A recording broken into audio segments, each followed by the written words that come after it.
హరి ఓం. ప్రియపుత్రి పుత్రులారా, నేను ఇప్పుడు మీతో 351వ మట్టి దీపపు వెలుగుని పంచుకోవాలనుకుంటున్నానండి. ఇది ఎప్పుడో 2020 ఆగస్టు 19వ తేదీన టైప్ చేసుకున్నటువంటిది మీతో పంచుకుంటున్నాను, కొనసాగిస్తున్నాను. జాగృతిలోని ఉపాధి తాలూకు సూక్ష్మ శరీరంలోకి కలలో మరో స్థూల శరీరాన్ని ప్రవేశపెట్టగలం. జాగృతిలో మనకి 3 శరీరాలు ఉన్నాయి. స్థూల శరీరము అంటే ఈ రక్త మాంసాలతో కనిపిస్తూ ఇతరుల పంచేంద్రియ జ్ఞానానికి, స్పర్శకి, వినబడ్డం, కనబడ్డం ఇలాంటి అనుభవానికి వచ్చేటటువంటి ఈ స్థూల శరీరం. దీని తాలూకు మనస్సు, బుద్ధి, చిత్తము, అహంకారాలతో కూడినటువంటి సూక్ష్మ శరీరం, మన ఆలోచనలు, మన ఊహలు, సంకల్పాలు, వికల్పాలతో కూడిన సూక్ష్మ శరీరం. ఈ రెండింటికి కారణమైనటువంటి మన అజ్ఞానం, దాన్ని కారణ శరీరం అంటాం.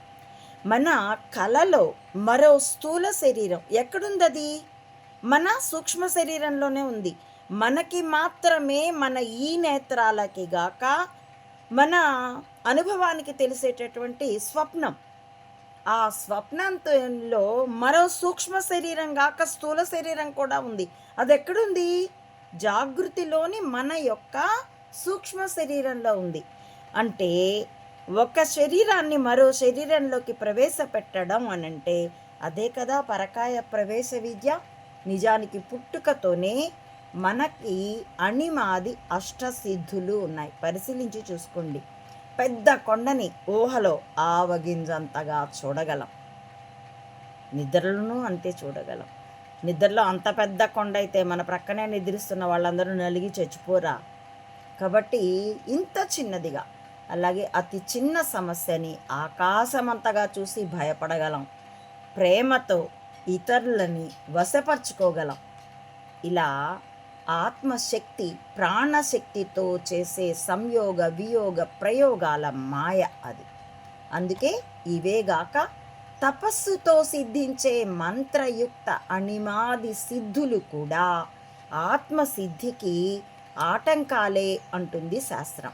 అందుకే అయాచితంగా అవి సిద్ధించినా కూడా వదిలించుకోవాలి అని అంటారు పెద్దలు.